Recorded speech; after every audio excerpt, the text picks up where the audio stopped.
Walfadjri. jërë ngeen jëf mbokk yi xarit yu seetaan téléspectateur auditeur ak internetu Walfadjri ñëw nañu ci bés bu spécial bëccëg la itam wutee lool ak yeneen bëccëg yi kon bëccëg ci biir bëccëg yi la ñu war a amal li nga xam ne moo di cérémonie de remise des attestations de la formation technique bi nga xam ne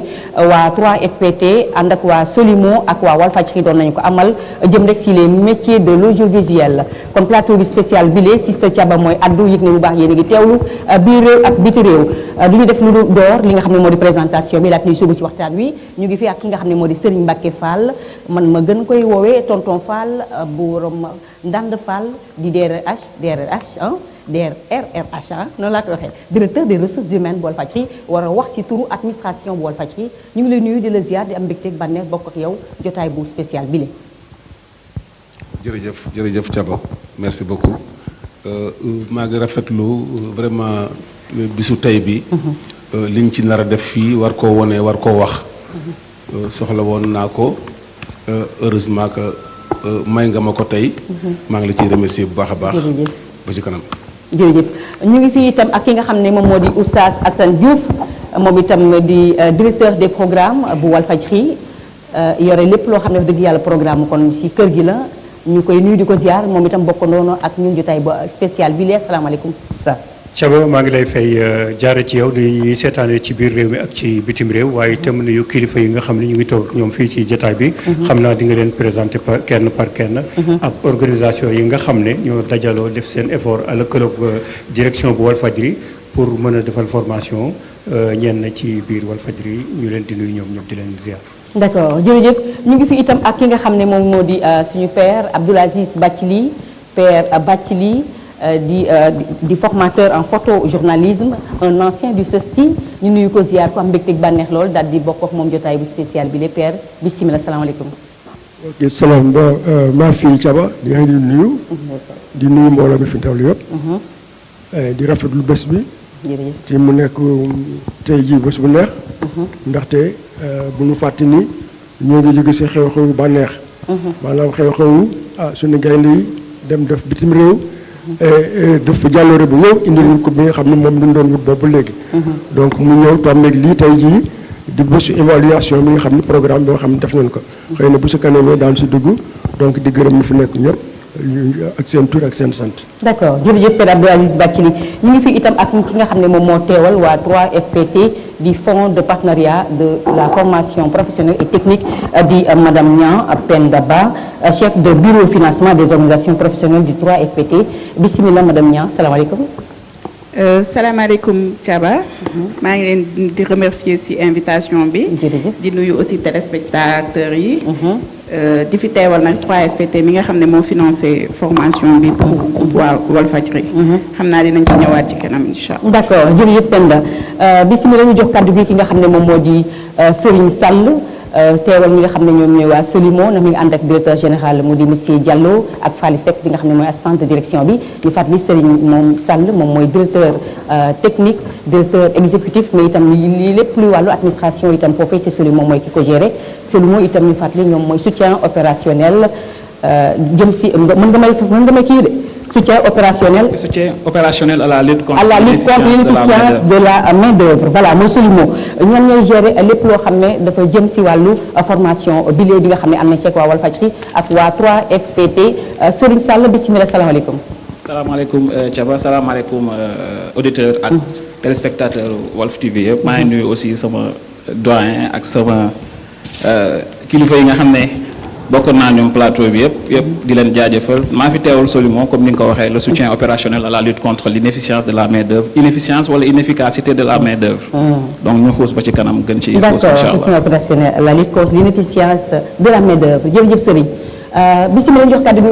sëñ Mbacke Fall DRH directeur des ressources humaines war a wax ci turu administration bi nga xam ne formation bi nga xam ne ñu ngi ko doon amal ak ci personnel Walfadjri jëm ci les métiers de l'audiovisuel bisimilah. merci Thiaba. maa ngi rafetlu vraiment tey bis bii ndax dafa nekk bis boo xam ne dinañ permettre ñun ñu mën a expliquer employés yi expliquer aussi sénégalais yi que dafa am léegi-léegi ci liggéeyu technique yu bari ci sooxe ak yu bari yu ciy négligé ak yu bari yu ciy seetaan ak yu bari yu ciy manqué ba loolu amee ñun ñu yëg dégg ni ministère de la formation professionnelle am na benn agence laa koy wooyee boo xam ni boo fa jaaree di nga mën a relooker noonu laa ko mën a waxee sa personnel maanaam dafa leen renforcement de capacité yokk leen ba tax ñuy mën a jariñoo outil bi ñu yore outil bi nga xam ne moom la seen employeur yi teg seen loxo ñu mën koo jariñoo ni ñu ko bëggee ça veut dire quoi c'est-à-dire que dafa am benn bis ñuy réunion fii man ak direction bi yàgg na booba ñu ngi war a dugg ci affaire télévision tubaab bi nga xam ne ñoom doon jaay télévision bi daal di wax ni seetlu nañu ni ñu bari dañuy jël benn appareil mbaa benn machine di ci jariñoo ñaari bouton rek taal ak fay te machines yi en général bouton yu bari la ñuy am mais employé yu bari duñu xam bouton bi lan la tekki wala bouton bi lan la tekki léeg-léeg sax dañuy dem ba naan bouton bi dañ koy def rek waaye amul njariñ yooyu pour éviter ko pour mën a jariñoo bouton yoo xam ni ñoo nekk ci suñu machines yi ak suñu appareil yi ñuy liggéeyee bi ñu déggee donc formation professionnelle bi ñuy def te 3FPT yor ko ñu ni nañu jéem a rapproché wu kat ministère bi ñu doxee ba sonn ba egg ci 3FPT ñoom it ñu wax ñu kat bu fekkee da ngeen bëgg renforcement de capacité pour seeni employé da ngeen di bind may dugg di génn di bind di yóbbu di déposer ba ñu convoqué daal di def li ñuy woowee appel d'offre ñu bari di xëccoo donc pour former employé Walfadjri yi yombul woon nag bi ñu defee appel d'offre ñoom ba def seen sélection yàlla def Solimo gagné appel d'offre bi donc Solimo moo waroon def seen formation wu suma employé yi ci laa jël benn liste 30 personnes envoyé ko Solimo donc pour ñu def formation bi nag heureusement ni ma ko bëggee woon noonu laa ko amee ni ko direction bi bëggee woon aussi noonu la ko amee parce que à un moment donné man demoon naa sax ba vraiment di xool ñan ñoo mën a représenter à ce niveau là parce que mën ma woon bàyyi sama liggéey dañ fa toog ndax bokkuma ci formation bi mais ñun ni ñuy liggéey fii Walfadjri dañuy jàppalante le directeur de programme muy Oustaz Assane Diouf mi toog nga xam mooy direction programme yi moom moo volontaire dem toogal fa direction générale bi pour xool lan la ñu xool lan moo fay sooxe ak lan moo fa manqué ñu mën a saafara loolu heureusement avec l'appui donc de monsieur Diallo qui est le directeur général de Solimo dara manqué wul dara sooxewul ba la formation def nañ ko ci ni ñu ko bëggee woon ñun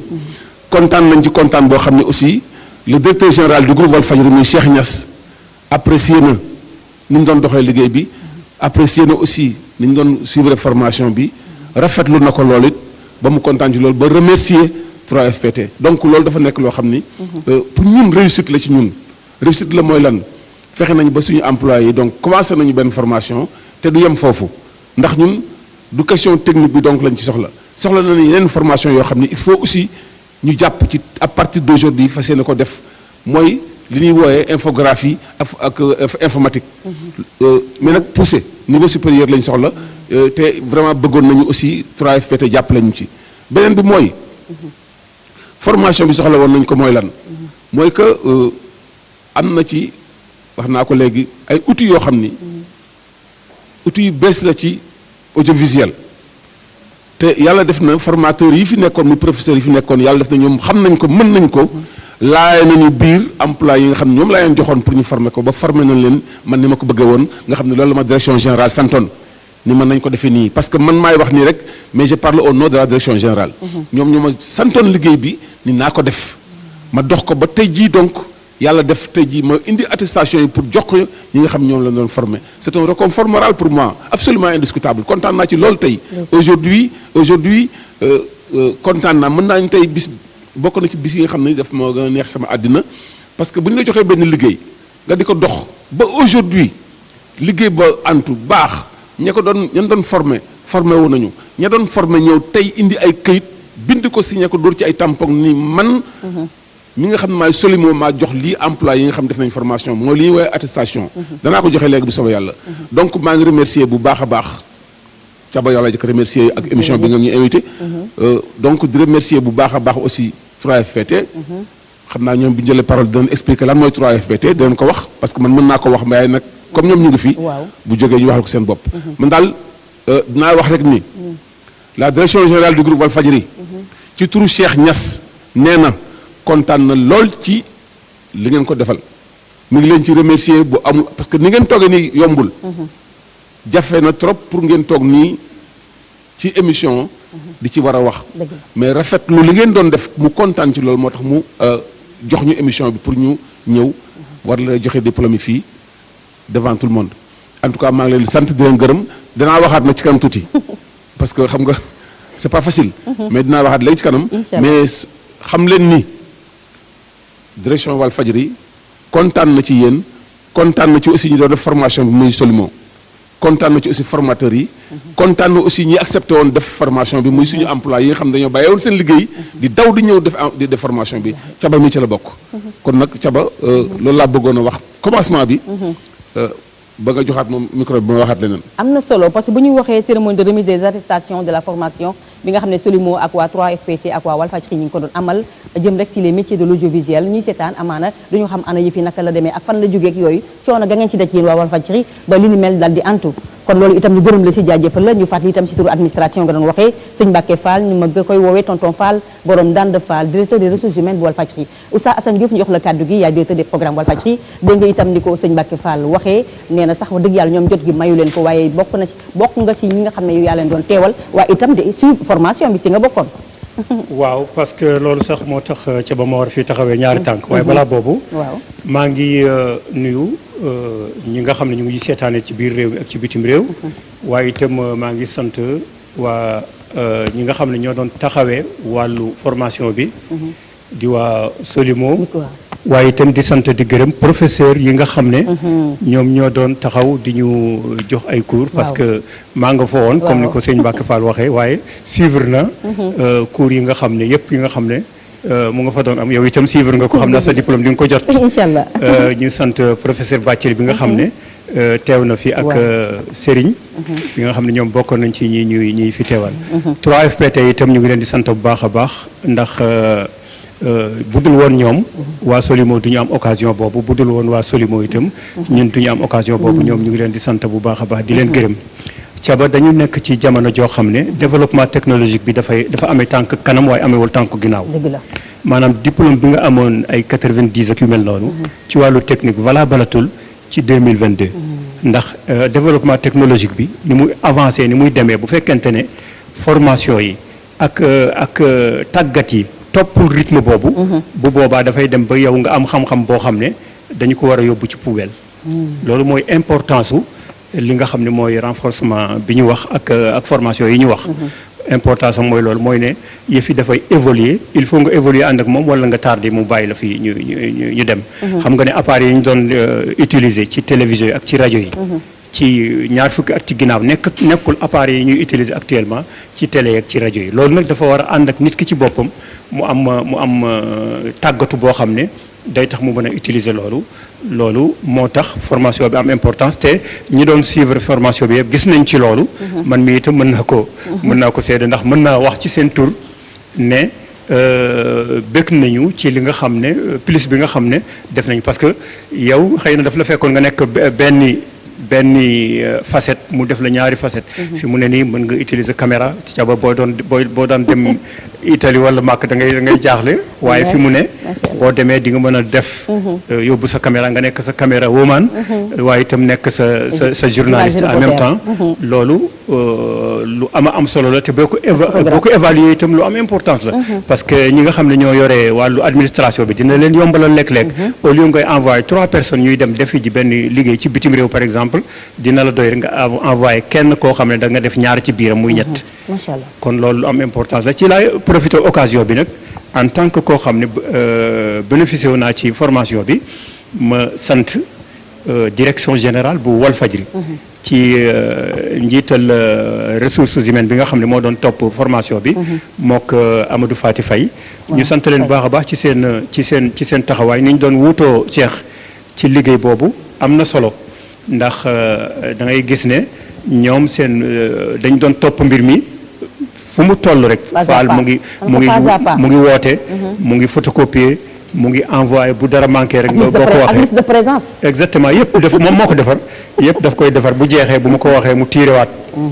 tiirewaat day tiire ba mu ne la tiireel rek pour mu kii. yëpp moom moo ko def kon loolu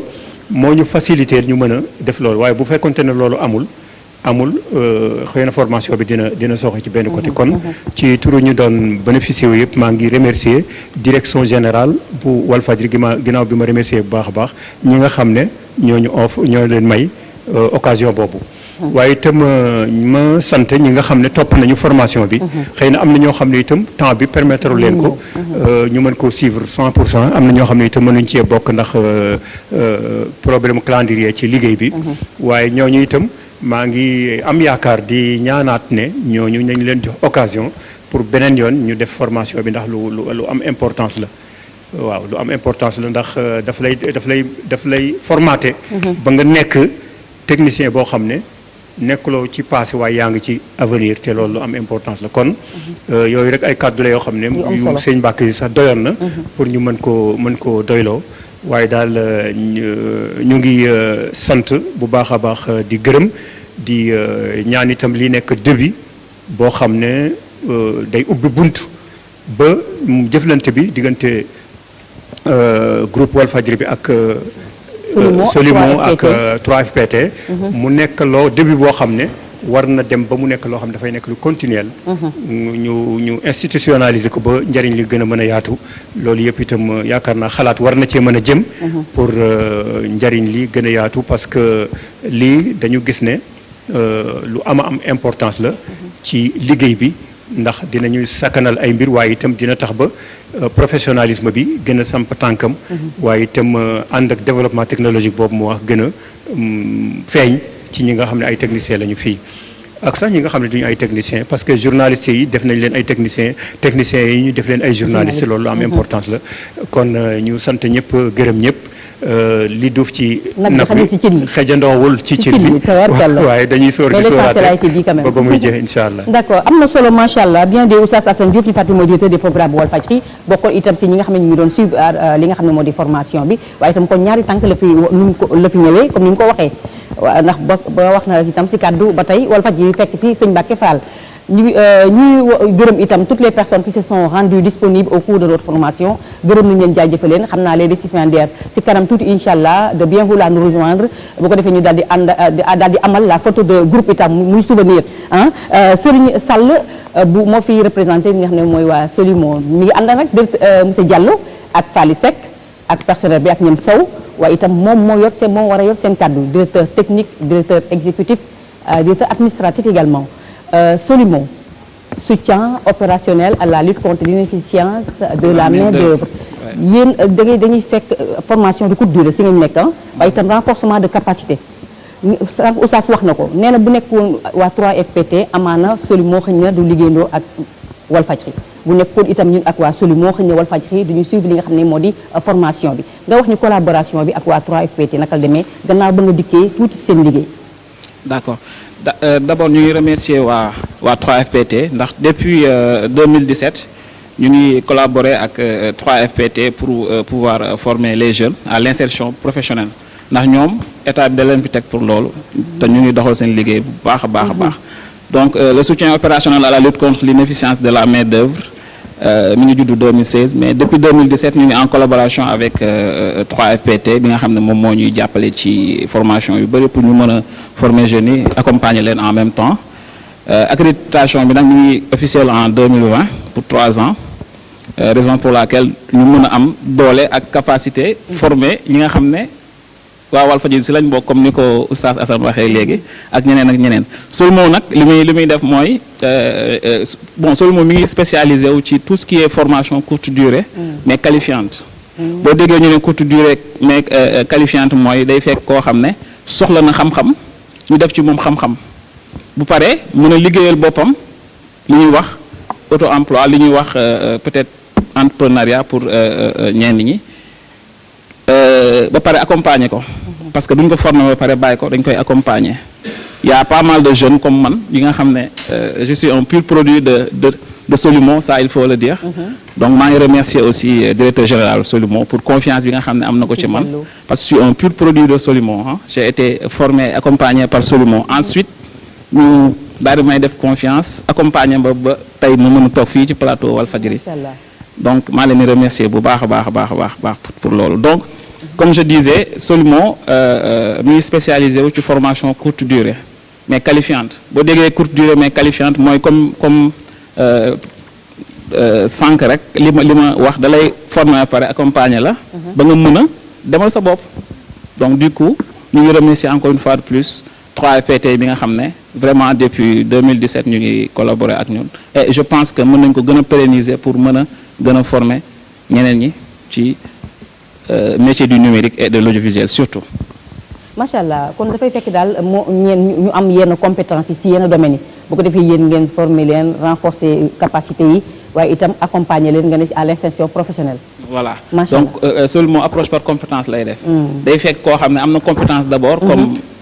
personnel Walfadjri am na ñoo xam ne ay caméraman la ñu woon déjà. bu ñu ñëwee dañoo renforcer seen capacité. am na ñoo xam ne ay photographe lañu am na ñoo xam ne ay infographe. ay monteur comme yow Thiaba. Animatrice mais voilà quoi.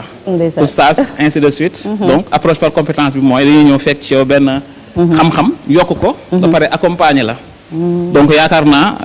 monsieur Bathily sama doyen du ma bàyyi ma fenn mooy exactement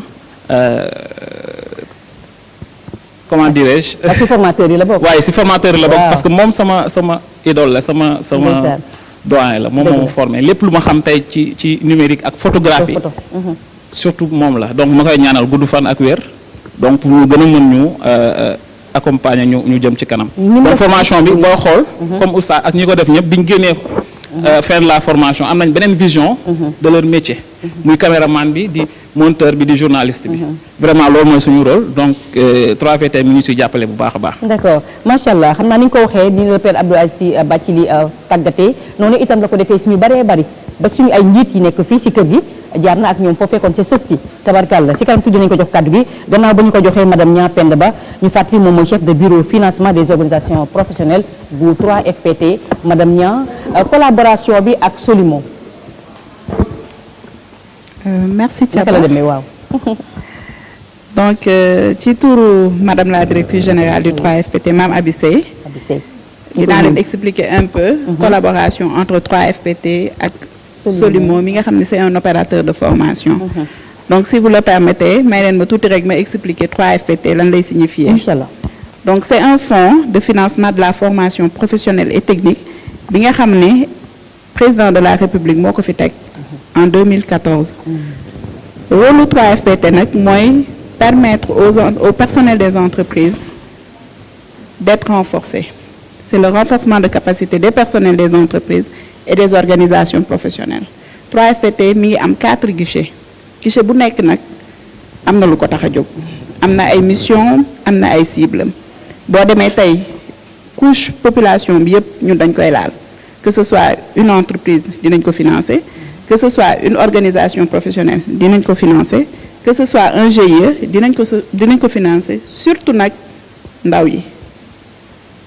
L'employabilité des jeunes dafa nekk lu ñu soxal au niveau du 3FPT. C'est important. Voilà donc am nañ guichet boo xamante ne moom la ñuy wax le guichet des demandes individuelles. xëyu ndaw yi tey fa lañ leen di xale yi fa lañ leen di tàggatee. donc pour revenir si li ñu concerné. muy formation groupe Walfadjri bii nii c'est le guichet financement des entreprises et organisations professionnelles du 3FPT moo ko appuyé à hauteur de 100%. yaakaar naa ni DRH wax na ko sànq. yomb na il suffit juste nga identifier sa besoin entreprise parce que oustaz wax na ko aussi dafay évoluer la technologie elle évolue aujourd'hui mën nga nekk tey ci benn métier boo deful ndànk rek am lu la raw donc il faut tout le temps nit ñi di former wu di renforcer seen capacité loolu nag ñun moo ñu tax a jóg entreprise droit sénégalais bu mën a jublu au niveau du 3FPT dinañ appuyer sa demande dinañ ko étudier ak nos conseillers en formation à travers le guichet financement des entreprises te dinañ la ko financer. Et la finalité aujourd'hui c'est l'impact de la formation au niveau de ces entreprises là. DG sunu DG maam Abi Sey bu xëyee suba ba ngoon loolu lay dëkkal sunu nopp yi li ngeen di former li ngeen di financer parce que état aussi jox nañu jumtukaay yu war a tax tey jii ñu mën a satisfaire la demande mais li ngeen di financer ban impact la am ban impact la am tey jii ci entreprise bi ban impact la am ci xale bi ngay may formation ban impact la am ci personnel bi ci boppam ki ngay former tey jii donc en gros c'était pour vous dire les missions du 3FPT li ñu tax a jóg donc financer personnel entreprise yi financer xale yi ñi nga xamante ni amuñu métier amuñu diplôme sax tey jii bu ñu ñëwee au niveau du 3FPT mën nañ leen jox une qualification à travers des certificats de spécialité à travers des formations diplômantes mais aussi à travers la formation continue merci Thiaba xam naa dinañ ci gën a waaw ma bëgg naa nga dikk tuuti ci collaboration bi parce que nit ki mën nga collaborer ak moom quelque temps après nga ne kii faw ma accrédité ko def naa ci arrive pourquoi yenn centre de formation yi rawatina Solimo bi nga xam ne moo fi teew voilà donc comme li ma doon wax tout à l'heure rek 3FPT ay guichet la guichet yi bu nekk am na mission am Solimo tey jii bu ñëwee 3FPT jaar na ci guichet bi ñuy waxante guichet assurance qualité boo xamante ni moo yor dispositif bi nga xamante ni 3FPT opérateur yi muy liggéeyal yëpp foofu la ñuy jaar pour nga am accréditation nag procédure bu gudd la yombul tamit parce que dañuy préférer liggéey ak ñi nga xamante ni xarañ nañ ci li ñuy def parce que c'est du faire li ñuy def dañuy jënd formation bi au niveau de ces opérateurs là pour ñu mën a former le personnel des entreprises tey jii donc Solimo am na accréditation au niveau du guichet assurance qualité tey jii guichet financement des entreprises boo fa ñëwee entreprise bu fa ñëwee du ñu def gré à gré ñun bu ñëwee ñu valider ko dañuy dem ca guichet assurance qualité ba xool opérateurs yi nga xamante ni ñoom ñoo nekk ci domaine bi entreprise bi demandé ñu daal di fay tànn ñett ne leen nag dem leen ngeen compétir boo leen compétiré ku mën ki jiitu ku wane sa bopp rek yaay gagné formation incha allah voilà d'accord yal na yàlla gën a yàggal li nga xam ne moom moo di ànd bi ngeen yàgg taxaw itam les centres de formation budget bi di gën di yokk ñu koy gën di renforcer loolu itam ci am solo soxla ngeen ko daal dañ ko gën di renforcer ko ñu nuy wàlle la directrice mu di Abi Sey merci beaucoup à vous madame Niang Penda Ba voilà ñu jox kaddu gi ki nga xam ne moo di père Abdoul Aziz Bathily di formateur en photojournalisme un ancien du CESTI moom itam ñu am chance lool wax dëgg yàlla tabarkàlla ñu bokkoon ci ñi nga xam ne daf ñu doon dañoo doon suivre formation bi nga xam ne ni ñu ko doon def si ñun père bismillah salaamaaleykum. ok macha allah maa fi Thiaba. delluwaat di la gërëm di la remercier. delluwaat di nuyu Serigne Mbacké directeur des ressources humaines. di nuyu aussi imam Assane. déjà mi nga xam ne moo yore programme bi. di nuyu madame Niang 3SPT nekk fii toogaat Serigne mi nga xam ne moo représenté Solimo tout en mettant une mention spéciale à monsieur Diallo qui est lui le directeur quand même général de cette grande société et qui nous a fait confiance aussi c'est pas une première parce que j'ai eu aussi je crois qu'il y a 1 an ou 1 an et demi quand même il nous avait fait confiance à son école quand même pour quand même faire un travail de renforcement de capacité à un certain groupe d'étudiants à qui quand même nous avons eu la chance quand même de former. Donc nous le remercions aussi de cette confiance qu'il a toujours menée à notre endroit. Et pour revenir je peux mënuma bañ a gërëm aussi Walfadjri bi nga xam ni mën naa ni bokk naa fi la bokk. waaw. ndaxte boobu taw bi nekkagul sax fii. parce que quand même le fondateur Sidi Lamine est ancien collaborateur ak man yàgg nañu depuis bi mu commencé ba nga xam ne ni journal bi booba temps ci gannaaw ku nekk buñ ko gisee gannaaw journal bi on faisait quand même allusion au peuple palestinien xam ni kooku du tey dégg nga avant que ñu créer le groupe Walfadjri et dans ce groupe Walfadjri aussi ce n'est que des amis ñoom Mame Less Camara Camara j'ai été son ambassadeur. dem si yàlla Abdourahmane Camara je pense wala. Abdourahmane Camara taxul ñëw. boo xam ne c'est même un cousin à moi. ndaxte foog nga maa ngi fàttaliku. keroog bi ko borom jëlee. te ngeen ñëw si dëgg. Saint-Louis. sama kër. tax bu janoog moom après ay quelques 25 mètres fa la ñu recevoir une grande partie dont ñu woon imam woon ñëpp nga fa donc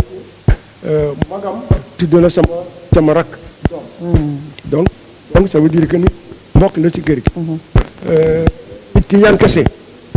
ñu koy nuyu moom sama ancien tu vois Sidi Mbaye c'est aussi un des on a fait beaucoup de lutte sur ce plan là donc mën naa kër gi sama kër la et je remercie aussi quand même la formation qui a eu sur place parce que jafe na formation bi am ñu ko def sur le lieu de travail quand même du personnel grand avantage la parce que day fekk ni boobaa formation bi day fekk ni ñëpp nekk l'idée de la formation est à saluer à demander que ñu pérenniser ko ak maintenant en faisant une évaluation juste à juste valeur pour voir maintenant les forces et faiblesses de formation pour renforcer les acquis et améliorer les insuffisances am na insuffisance je crois que c'est une formation de renforcement des capacités au moment où nous sommes comme que waxee léegi nous sommes à l'heure d'avance technologique rapidité bu ñu am di ko def bu gaaw bare na xare te wax na ko léegi y a un outil de travail boo xam ni qui renforce au moins plus de 25 boutons yoo xam ni ñaar rek la si technicien bi xam alors que bu si nekk am na utilité bu si nekk am na njëriñ pour rendre l'outil de travail plus performant il faut que loolu technicien bi xam il faut que loolu journaliste déjà Imam Assane wax na on a tendance à former des journalistes reporters d'image on appelle un journaliste qui va sur place et qui peut faire le travail de 2 ou 3 personnes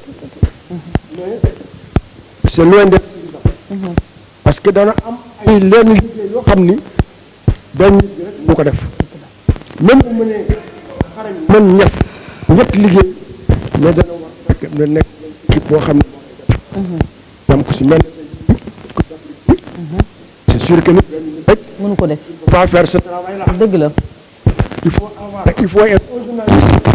il faut être un technicien père nga baal bëgg parce que li nga dafa am solo lool ma bëgg lool ñëpp jotee si mën nga boole ñaar yëpp sax bu la neexee wala il faut être un technicien il faut être un journaliste il faut être un animateur et cetera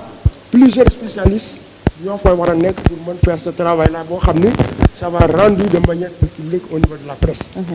donc ça veut dire quoi ça veut dire que cette formation là a porté ses fruits et à mon avis ça a été salutaire et qu'il faudrait comme ni ma ko waxee évaluer à ce niveau là faire la part des choses les forces et les faiblesses de cette formation ce qu'il faut simplement quand même relever par rapport à la formation bi nu mu demee woon xëy na au départ on avait une équipe peut-être qui était évaluée à peu près à 15 personnes 20 personnes 25 personnes mais le calendrier professionnel avait fait de sorte que attente bi ñu si gënoon bëggoon mu am ko à 100% dafa manqué woon te loolu lan moo ko waroon indi moo di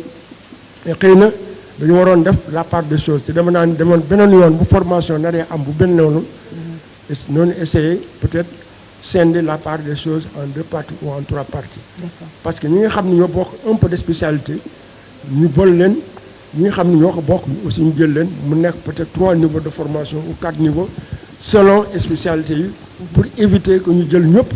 boole leen si boobu jëlee xam ni ñii ne sont pas peut-être des photojournalistes wala bokk aspiré woon à nekk un photographe wala ñële animateur lañu wala ñi preneur de son lañu soo leen boolee te bokkuñu spécialité des fois xëy na la nga bëggoon am à 200% peut-être 100% ngay am donc ça veut dire que quoi il faudrait que pour la formation bu ñu koy pérenniser et vraiment c'est ce que je souhaite on quand même un bailleur de fonds que ñu mën ko reprendre defaraat ko ba nga xam ni dana gën a mën a former spécialistes yi nga xam ni bu dee animateur la ñu nga xam ni moom lañu groupe bi la su dee photographie la ñu xam ne photographie la bu dee les reporters caméraman ñu xam ne télé. Un groupe comme Walfadjri qui a aujourd'hui un journal ou peut-être même 2 ou 3 am télévision am radio. station régionale. Donc c'est un groupe. te groupe bu si nekk nag quand on dit presse écrite dafa am un ensemble quand même de personnel boo xam ne ñoo fay liggéey et parmi l'ensemble de ce personnel là il y a les journalistes, il y a les correcteurs,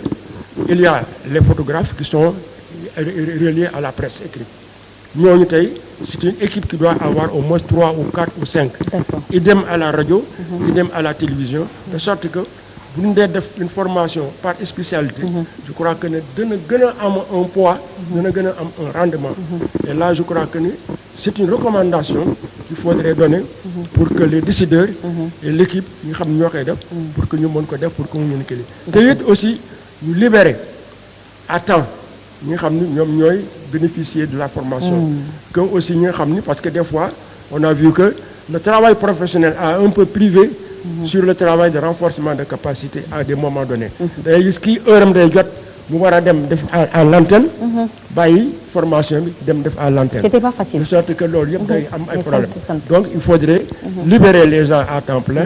bàyyi leen ñu def formation bi. et je crois que ni ça porte ses fruits. Et je crois que ma recommandation première, c'est quand même de pérenniser cette formation de renforcement de capacité qui bénéficie pour tout le monde. Merci beaucoup Père Abdoulaziz Bathily ñu fàttali mooy formateur la en photojournalisme, un ancien du CESTI ma indi ay ouverture jafaraak mi yeeg ak ISO yeeg vitesse ya wala en sax yi c'est très bien wallaay photo merci beaucoup Père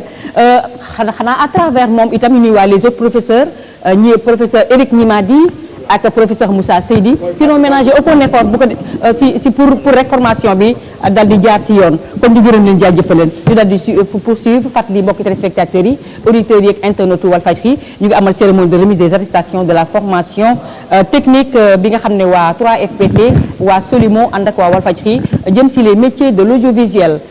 Oustaz Assane kon ñu war a jëm rek si cérémonie de remise bi wala sëñ Mbacké Fall dafa am loo ci bëgg a dolli. waaw li ñu ciy dolli rek mooy di continuer remercier 3FPT rafetlu vraiment nit ñi accompagner.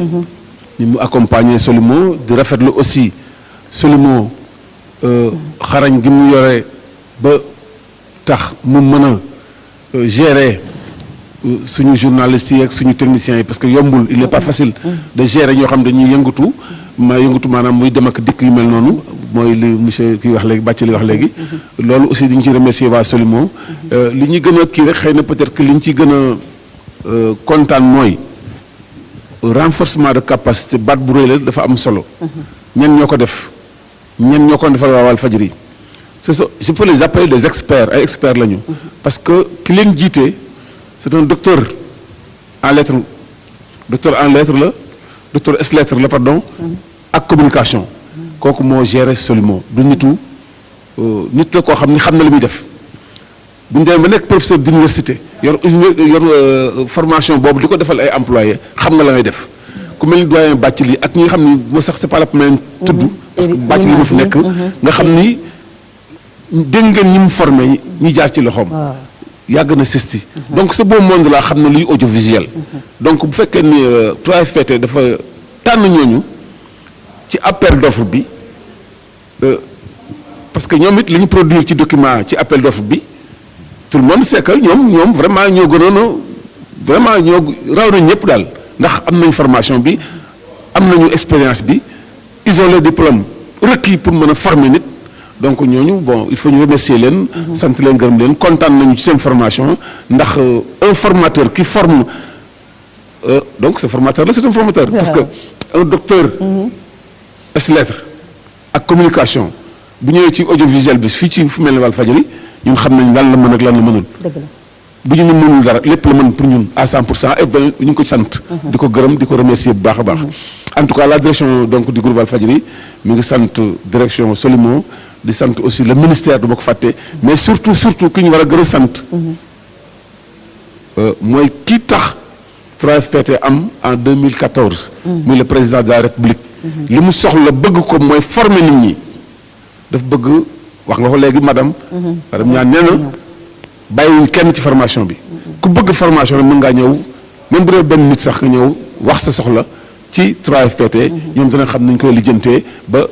gérer sa formation donc ñu ngi remercier donc le gouvernement sénégalais ñu ngi remercier 3FPT ñu ngi remercier Solomon ak les employés du groupe Walfadjri yi nga xam ne ils ont fait la formation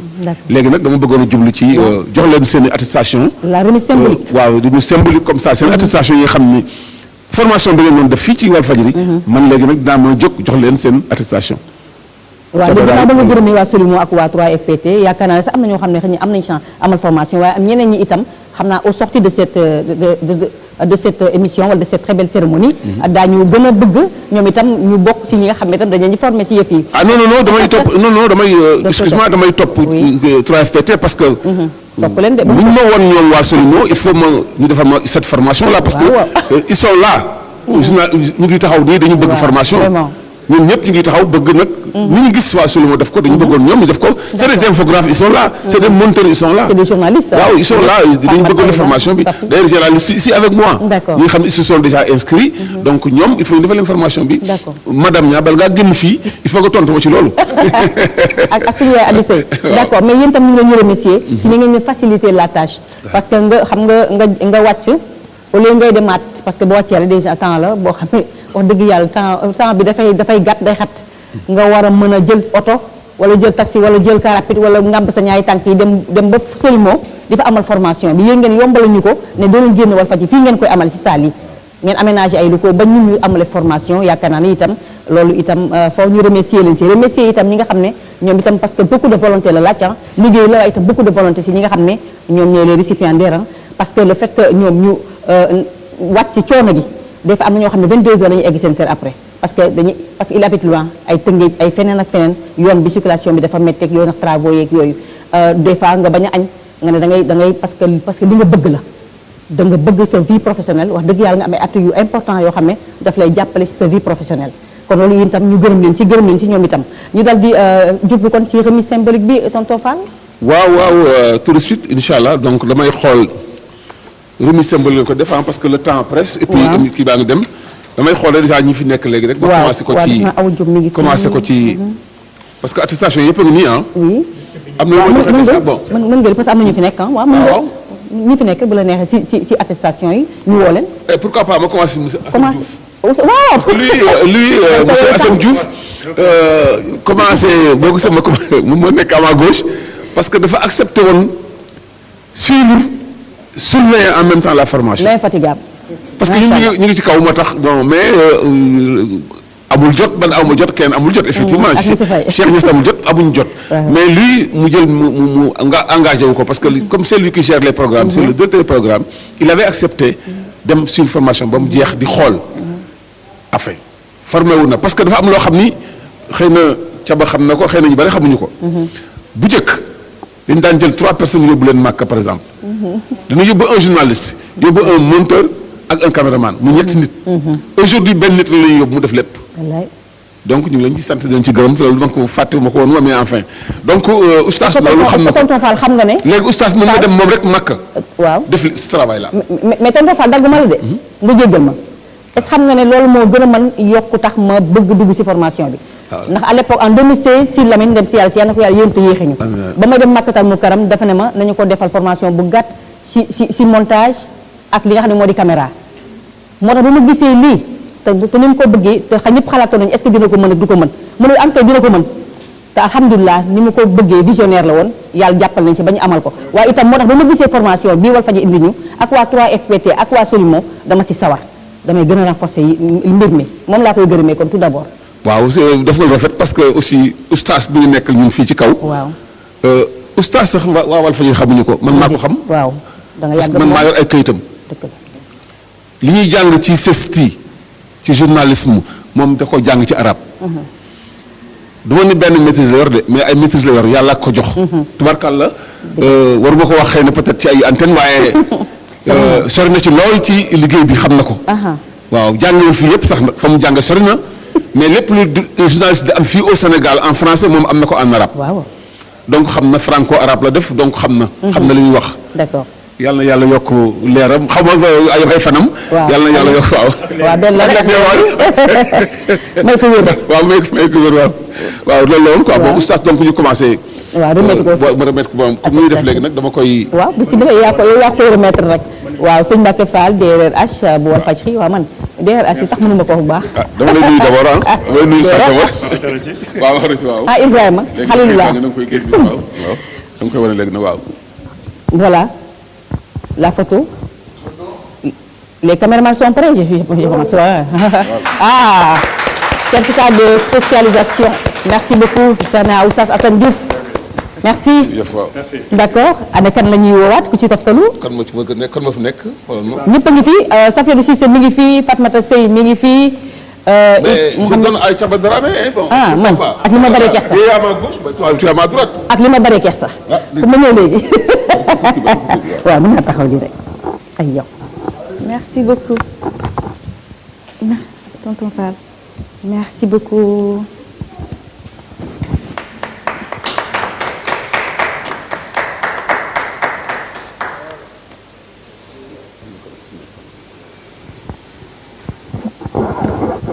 Merci beaucoup, je vous remercie. Du fond du cœur.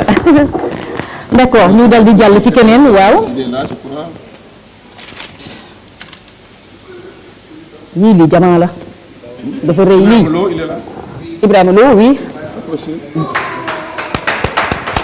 les applaudissements s'il vous plaît ñu daal di ko accueillir mu daal di ñëw jël li nga xam ne moo di attestation certificat de spécialisation. delloo ziar bu wér Rahim jaajëf.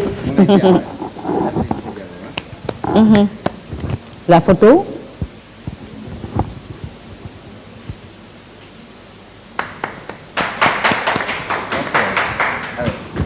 Merci beaucoup. Mais tout juste après cette très belle cérémonie, en tout cas un cocktail vous sera servi bu leen dem et puis ñoom ñëpp après nañu rejoindre fii ñu daal di amal la photo de groupe voilà jéem njóogu borom kaay ko Ramatulaay moom itam dafa bokkoon ci ñu doon amal formation bi jàmbaar la de boo ko neexoon ne mokkal naa mën naa waaye damay kii jàng du ma ko jeex Daoud Diène voilà ñu woo Daoud Diène mu daal di ñëw jël li nga xam ne moom moo di certificat de spécialisation ki ko koy jébbal du kenn ku dul sëñ Mbacke Fall directeur des ressources humaines bu Walfadjri bismillah Daoud Diène oh neex na sous vos applaudissements s'il vous plaît.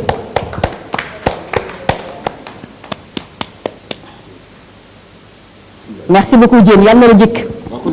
waaw waa Tamba yi dem waaw ñu dal di woo kan waaw Safiatou Cissé mi ngi nii Fatmata Sey Awa Diop bari nañ Modou Fall Mohamed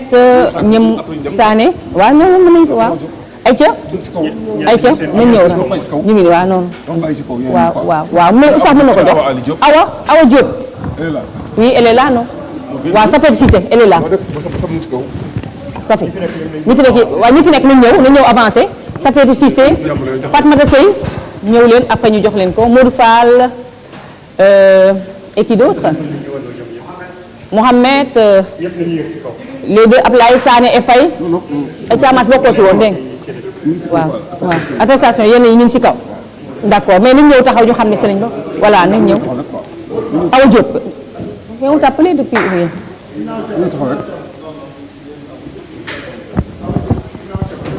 après cette très belle cérémonie un cocktail vous sera servi inchallah voilà ñëw leen après ñëpp dañ leen jox seen diplôme gannaaw heure bi dafay dem bu ko defee ñu daal di amal la photo de groupe mu jóg taxaw man itam parce que mot de la fin après waa 3FPT faw ñu amal quoi absolument Oussa mu ñëw foofu moom mën naa déplacé woon avec plaisir Rahim seen bos waaw ñu téye jox ku nekk téye moom laa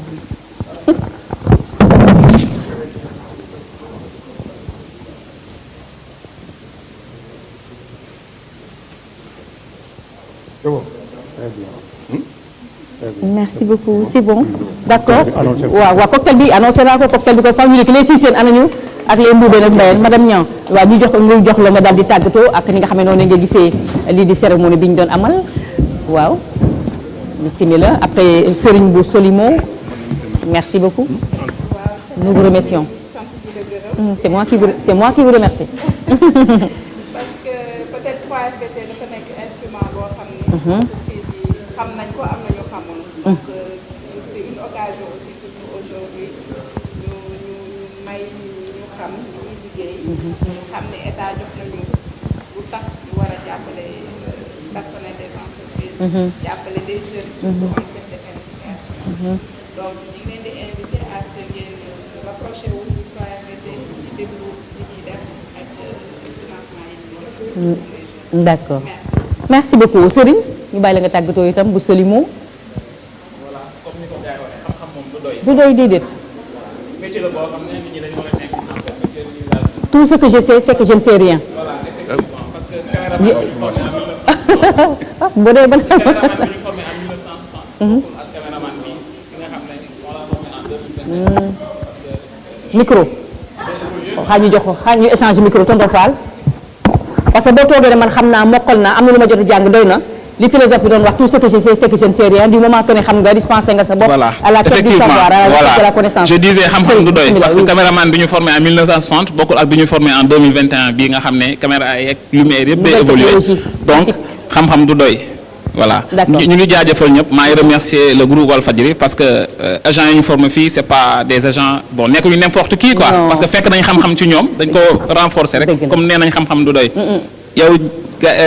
Solimo mu lay jaajëfal bu baax Thiaba gis nañ ni nga sawaree ci formation bi ak Jërëjëf. Oustaz Assane ak doyen Bathily ñu ngi remercier ñëpp di leen jaajëfal bu baax a baax maa ngi remercier aussi Mass Collection ndax moom moo ma habillé tey rafet na. Mass Collection mi ngi Zac Mbao ku ko soxla na nga ko woo ci 77 641 30 28 641 30 28 am nga fulla Mass jërëjëf merci beaucoup encore une fois de plus. ñu bàyyi la nga tàggatoo waaw. Bon, merci encore une fois. Et je crois que cette fois-ci, c'est au nom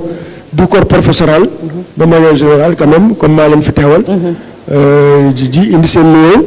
par rapport au groupe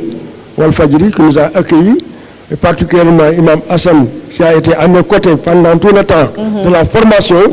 dévoué, assidu, et vraiment, il m'a vraiment facilité la tâche. Le groupe Salimo aussi par le directeur général, c'est Diallo, et tous les collaborateurs,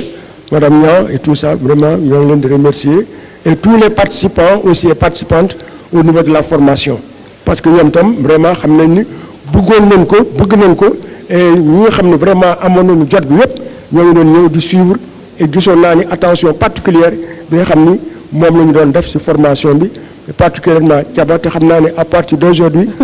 amoon na appareil boo xam ni xam nga woon ni ma ko doon servir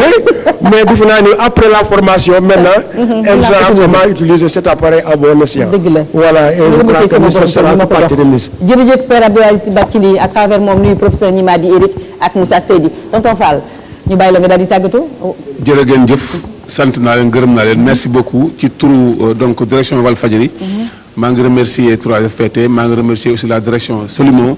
di remercier ñëpp ñoo xam def nañ formation bi di remercier aussi monsieur Assane Diouf qui est en fait le directeur des programmes qui nous a permis aujourd'hui ñun ñëpp ñu toog fii tey mën a wax mën a def donc ñu ngi koy sant di ko gërëm donc Thiaba maa ngi lay remercier beaucoup parce que sa émission bi tey maa ko nangu daanaka affaire